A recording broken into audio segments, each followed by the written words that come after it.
Hello everyone, welcome to Monica Khurana's academy. I hope आप सबकी तैयारी बहुत अच्छे से हो गई होगी। तो लास्ट मिनट प्रिपरेशन चेक कर लेते हैं फटाफट से हम लोग विस्टास और फ्लेमिंगो के क्वेश्चंस के साथ। तो सबसे पहले द एनिमी देख लेते हैं। Again this is from CBSE question bank. Quickly आप ये रीड कर लो कौन सा पैराग्राफ है, ओके और क्वेश्चंस को हम डिस्कस करेंगे, right?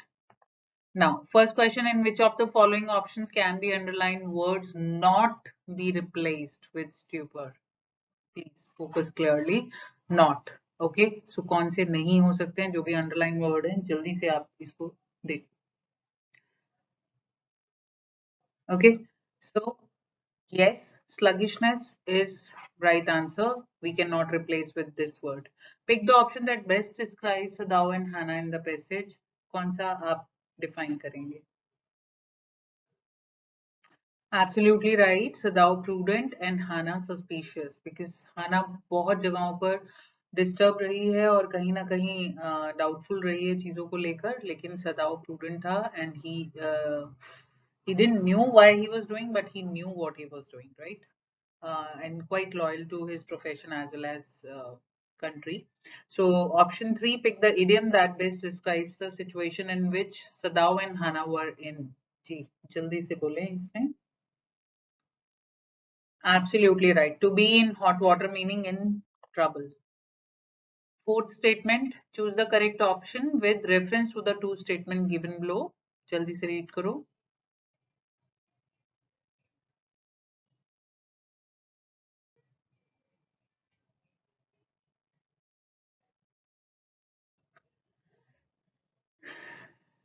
So absolutely right. Statement 1 is absolutely true.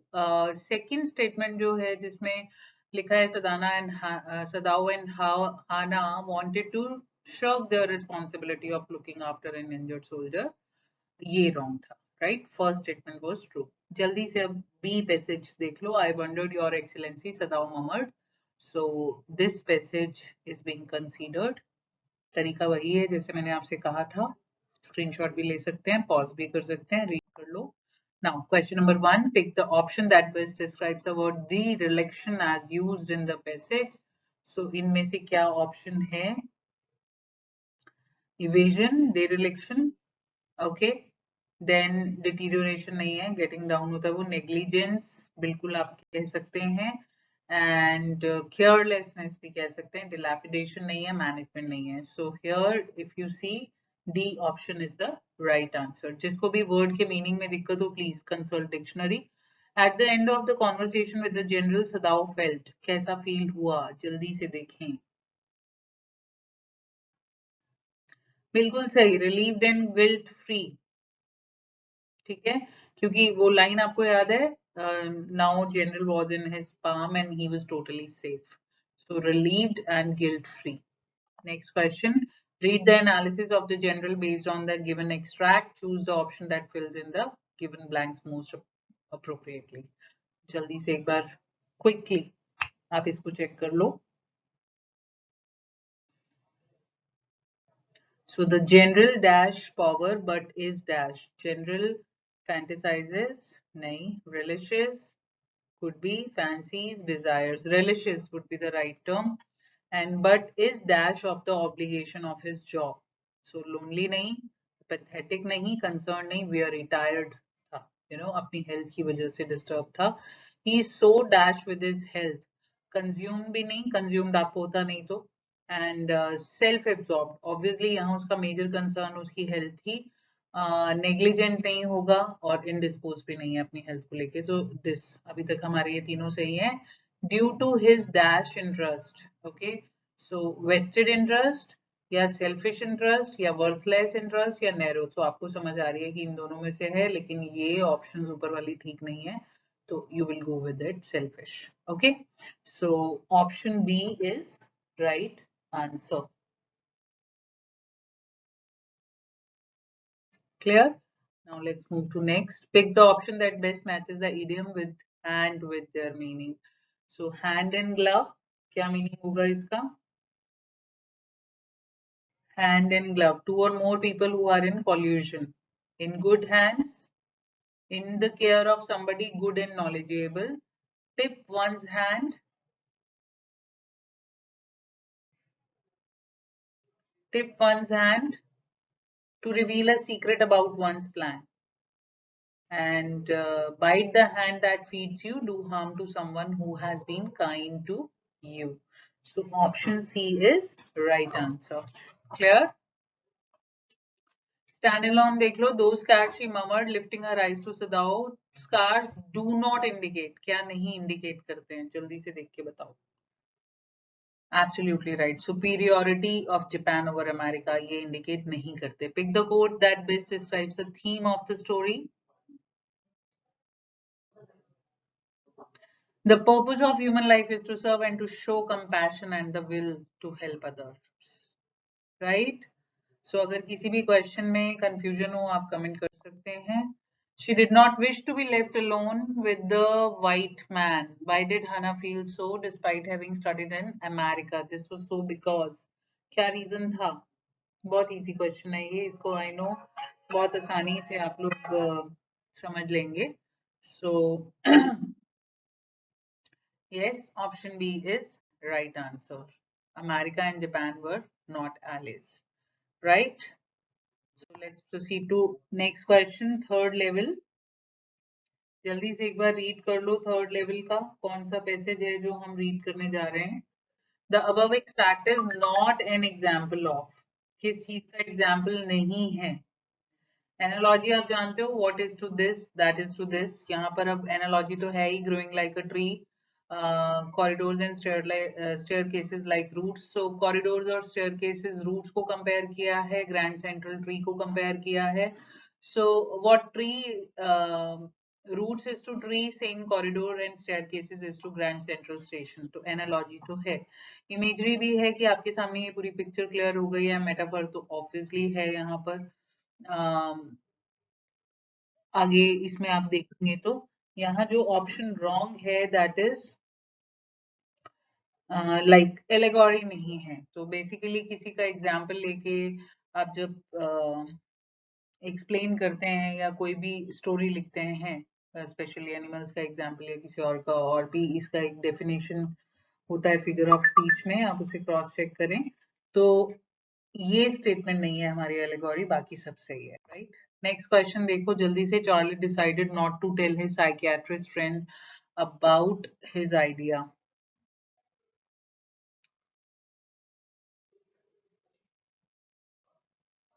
Second question आप जल्दी से देख लें. Yes, you need help, my raving friend. You are way too invested in this crazy thought. So Charlie decided not to tell his psychiatrist friend about his idea. तो ये आपको इसमें से क्या समझ आता है? And yes, second D is absolutely right. Look at the given image that lists some of the ways in which the symbolism of a tree is employed. ये tree है. अब आप इसको किस चीज से इसका symbol आप किस चीज का symbolic है ये यहाँ से आप देख के बता सकते हैं. Yes, keep growing as the station keeps renovating and expanding. Right? So बाकी option बिल्कुल भी match नहीं करती हैं with the facts given in the chapter. So keep growing as the station keeps renovating and expanding. Option 4, the idiom feeling its way implies dash movement. तो इसमें आप क्या कहेंगे कि क्या show करता है? Tentative movement. Okay. So let's proceed to next question. B option. जल्दी से आप देख लो कौन सा पैराग्राफ है. Who does you refer to? You किसके लिए है यहाँ पर? Clear? तो obviously readers के लिए है. अगर यहाँ listener और reader की choice भी होती तो आप वो बिल्कुल डालते. अगर यही narrative वो बोल रहा होता तो listeners भी इसमें add हो जाते. Okay, but it is in writing and you are reading it. So C option is right option, reader. Clear? Second देखते हैं. Choose the option that best describes the society represented in the above extract. तो इसमें से क्या होगा जरा जल्दी से देखते हैं. बिल्कुल सही. Orthodox and upper class. ठीक है. जो सोसाइटी ऊपर रिप्रेजेंट की गई थी. Orthodox and upper class. Upper class आपको कहाँ से पता चल रहा है? उनके स्मोकिंग सिगार्स हैं, और समर इवनिंग्स और twice as long, palm leaf fans हैं, तो हाई चॉइसेस हैं, ये उनको इंडिकेट कर रहे हैं। और ऑर्थोडॉक्स बिल्कुल। नेक्स्ट देखो, imagine that the city of Galesburg is hosting a series of conferences and workshops. So in which of the following conferences or workshop are you least likely to find the description of Galesburg given in the above extract? तो कहाँ पर होगा जल्दी से देखो. Yes, reimagining a warless future, technology for peace. Okay. So tremendous trees, least पूछा गया है, ध्यान रखना यहाँ पे क्वेश्चन में. Tremendous trees whose branches meet overhead and roof the street is not an example of. किस चीज का एग्जाम्पल नहीं है? तो यहाँ से इमेजरी तो आपको दिख रही है, राइट. साथ ही साथ ट्रेमेंडस ट्री आपको एलिट्रेशन भी दिख रहा है. Okay. whose branches meet overhead and roof the street. तो यहाँ मेटाफर तो कहीं नहीं है. ध्यान रहे इस पर्टिकुलर लाइन की बात हो रही है, पूरे पैराग्राफ की या पूरे एक्सर्प्ट की बात नहीं हो रही है, तो मेटाफर नहीं है इसमें. एनाक्रोनिज्म होता है जब राइटर या नरेटर एक ही पैसेज में दो डिफरेंट टाइम जोन को प्रेजेंट करता है. ऑब्वियसली इसमें 1894 शो किया गया था, एंड बाकी जो है यहाँ पर जो हाईलाइट किया गया इस पर्टिकुलर लाइन में नहीं है. तो उस अगर एक्सर्प्ट में होगा तो वहां एनाक्रोनिज्म है. दैट मींस डिफरेंट 1894 को दिखाया गया, प्रेजेंट टाइम से कंपेयर किया गया, सो दैट इज एनाक्रोनिज्म. सो इसका जो ऑप्शन बनेगा obviously option second and fourth, not an example of. Clear. Let's proceed to next question. Standalone MCQ. How would you describe Charlie's vision of his grandfather's life and times? आपको कैसा लगता है कि क्या vision है? तो बहुत ही आइडियलाइज्ड है, सेंटिमेंटालिटी से जुड़ा हुआ है और highly based on emotions.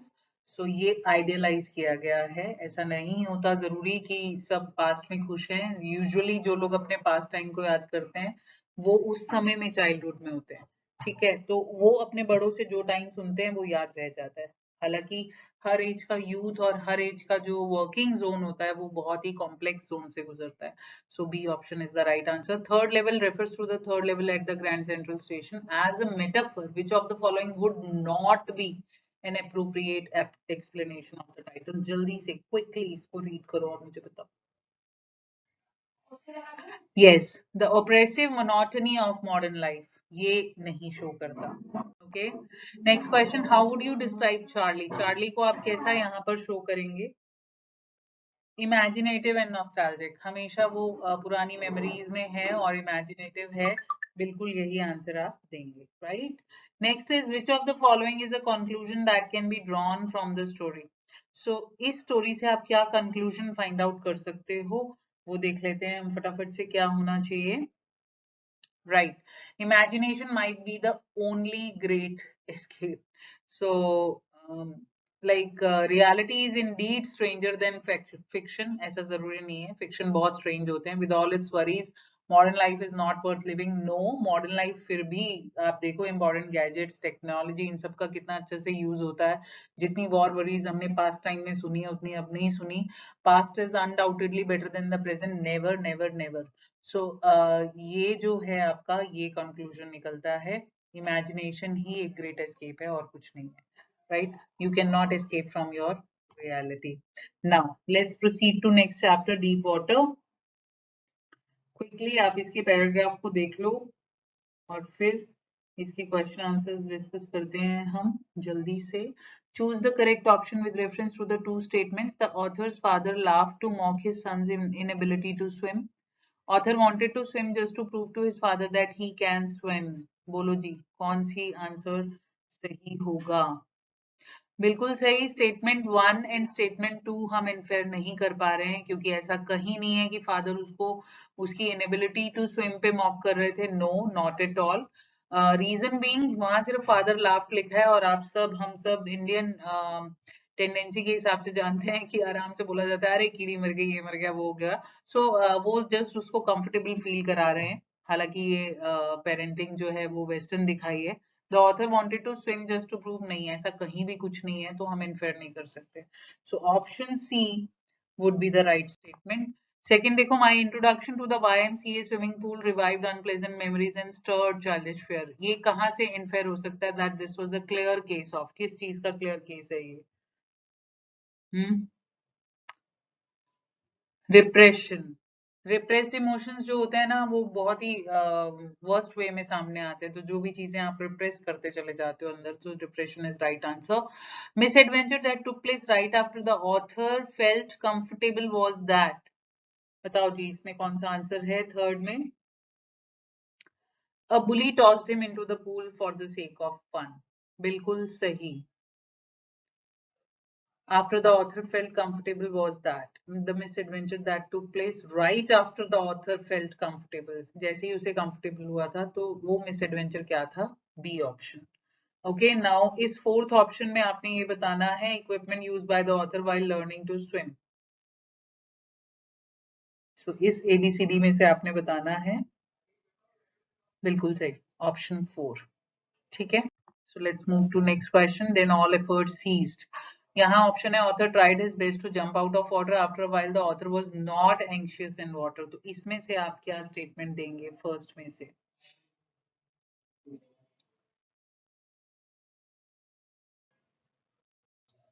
Statement 1 is the cause, statement 2 is the effect.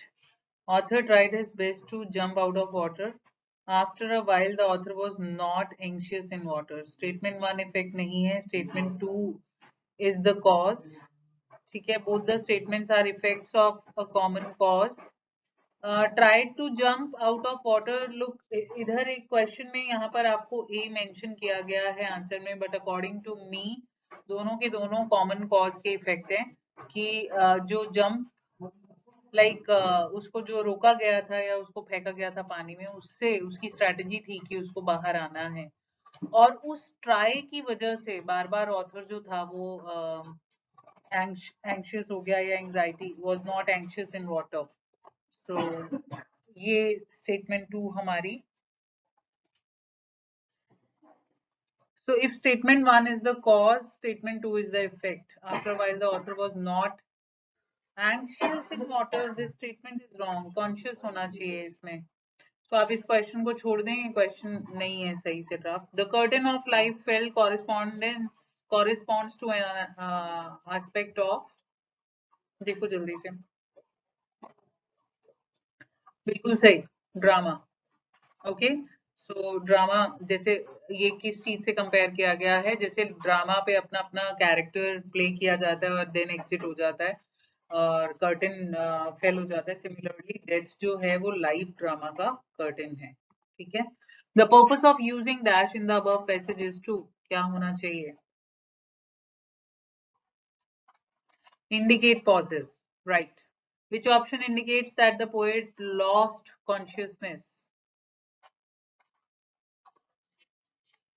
बिल्कुल सही. I cross to oblivion. B option. Now stand alone में देखो, most appropriate justification for the title of the chapter deep water is. क्या होना चाहिए यहाँ पर? It underlines the author's fear of water and how he overcomes it. ठीक है. Next, choose the code that does not resonate with the central idea of the chapter. Does not. Remember, does not.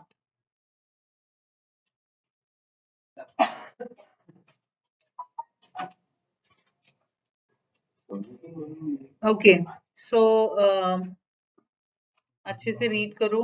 मैं देखती हूँ इसका, अगर मैं read करता हूँ अपने पास से क्लियरली. तो फर्स्ट में लिखा है, it is we must understand that sadness is an ocean and sometimes we drown while other days we are forced to swim. This. Okay.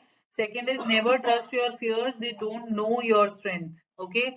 Third is the only person I need to compare myself is to my yesterday self. Okay. And then fourth is the greatest pleasure in life is doing what people say you cannot do. So now tell me fast.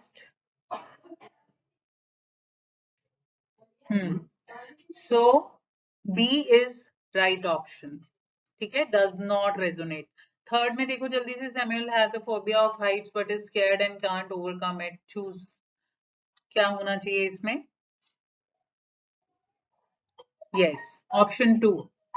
Right answer. Next, fourth, the chap that threw me in was saying, but I was only fooling. Choose the option mentioning the personality trait in this chap. इसमें क्या होना चाहिए? ये ABCD से answer करना है आपने. Yes, C is right option. Okay, confusion हो तो पूछ लेना मुझे. आप सब बच्चों को पता है कैसे पूछना है मुझसे. Okay, now law string. Passage देख लो जल्दी से. Okay, so the simile dreams looms like a mirage. आपको बताना है उसका ड्रीम क्या था. Illusory and indistinct. Absolutely right. C option. Now I will learn to drive a car. He answers. आपको बताना है मुकेश की highlights क्या हैं. Determined and ambitious. बिल्कुल सही. कई बच्चों के मन में आएगा hopeful क्यों नहीं है मैम. So यहाँ hopeful नहीं है. He is determined कि मैं ये करूंगा काम. That is why you are not taking hopeful. Which of the following statement is not true with reference to the extract? Yes, Firozabad has emerged as a nascent producer of bangles in the country. So ये D option not true. Now ये आपका यहाँ पर she still has bangles on her wrist. Excerpt है. जल्दी से read कर लो. No light in her eyes पढ़ के आपको समझ आ गया है. She still has bangles on her wrist but no light in her eyes. यहाँ काफी बच्चों को confusion है. Who has lost her eyesight? तो eyesight के लिए भी है और devoid of happiness भी है. तो option इसमें दोनों होना चाहिए. Metaphorically devoid of happiness है, otherwise lost her eyesight. Clear? Next is he has a roof over his head. Tone of the author क्या है हमारी? बिल्कुल सही. Optimistic. थर्ड देखो which best matches the young man echo the lament of their elder. तो इसमें क्या होना चाहिए? Reiteration. C part. And then year of mind-numbing toil have killed all initiative and the ability to dream. Fourth में आप देखो जल्दी से क्या ऑप्शन हो सकता है. बिल्कुल सही. The drudgery of work has destroyed their willingness to improve their lot. तो यहाँ पे वो नहीं कर पा रहे हैं. Right? B option. Stand alone में देख लो. But promises like mine abound in every corner. तो यहाँ पे आपका क्या आंसर होगा? First is A. Okay. Second is it is evident that the author has an attitude of. बताओ किस चीज का है?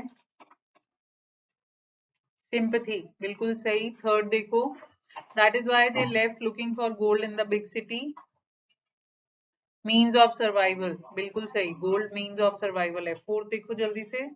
Choose the statement that is not true about rag pickers. बिल्कुल सही. Rag picking has accomplished itself as a skill and form of art. Not true. Let me check. Choose the statement that is not true about rag pickers. Children are equally involved. True. Rag pickers settle down in a place permanently. This is not true. Okay. B option. Skill and form of art सही है. Unsteady shanties भी सही है. Outskirt of. हाँ guys. So B option सही है. B for boys सही option है. Place permanently. वहां परमानेंटली उन्होंने सेटल कर लिया है. लेकिन यहाँ पर live in unsteady shanties on the outskirts of Delhi. Guys, just a moment. Okay, so A, C and D are true, but B is not true. क्योंकि यहाँ पर था कि जिधर भी प्लेस है इनका ना, जहाँ पे भी वो अपने टेंट्स लगा देते हैं, वही उनका परमानेंट हाउस बन जाता है. सो वो मूविंग है. ठीक है. Next multiple choice question based on an extract last lesson.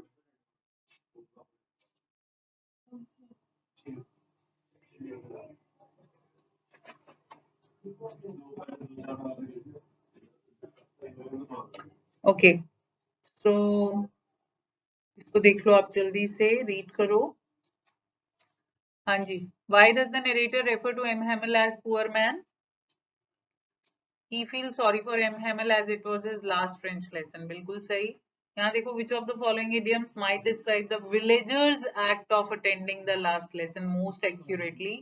So basically too little too late, बहुत लेट हैं सीखने के लिए और बहुत ही थोड़ा उन्होंने अपनी कंट्री का सीखा है. Choose the option that might raise a question about M Hamel's faithful service. तो इसको ध्यान से पढ़ो. Yes, C option. जब भी मन नहीं था तो फिशिंग के लिए भेज दिया या वाटरिंग फ्लावर्स, ये ऑप्शन आ जाएगा. Then fourth option is choose the option that most appropriately. Fill up करने हैं बेटा आपने. मैं क्विकली यहाँ आपको आंसर बता देती हूँ. A is right answer. No, choose the option that most appropriately fills in the blank. The villagers and their children sat in class, forging with their old master. Okay, next देखो इसके options. यहाँ पर है आपके पास. ठीक है, वो last slide में पूरी आपके पास ऑप्शंस नहीं थी. Sorry for that confusion. Yes, with their old master, forgotten togetherness. In that moment, the classroom stood transformed. It was France itself, and the last French lesson. Hope to hold on.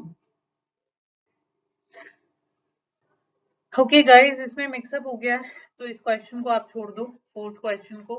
B portion आप देखो जरा, paragraph कौन सा excerpt. Which of the following can be attributed to M. Hammel's declaration about the French language? Patriotic magnification. Option D is right answer. Second का देखो जल्दी से. Yes, language is the roadmap. Second is right option. Okay. Third देखो, I was amazed to see how well I understood it. Select the option that does not explain why France found the grammar lesson easy. So यहाँ पर आपका जो option है that is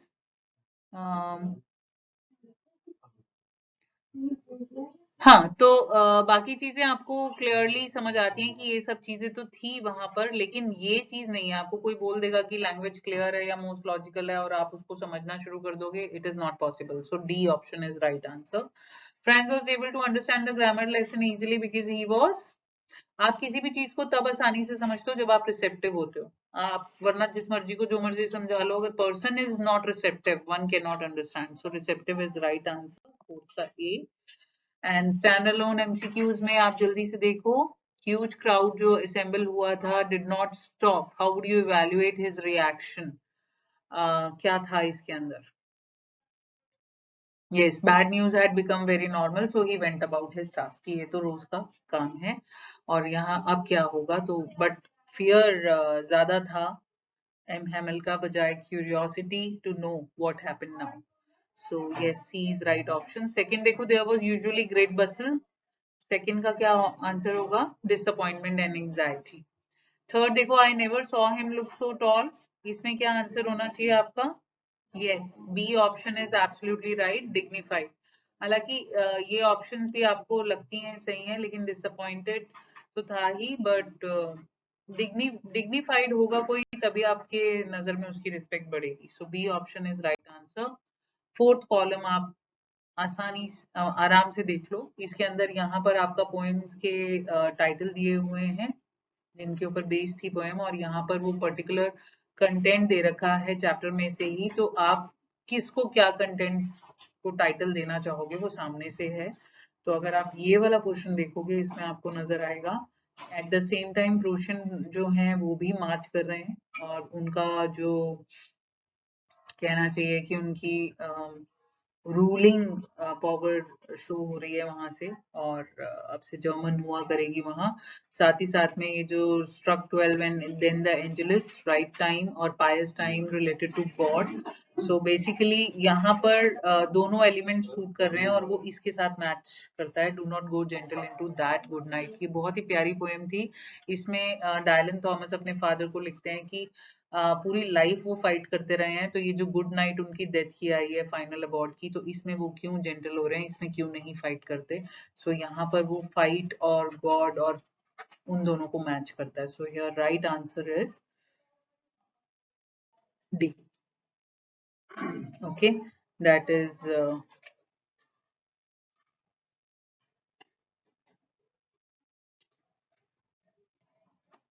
Just 1 second.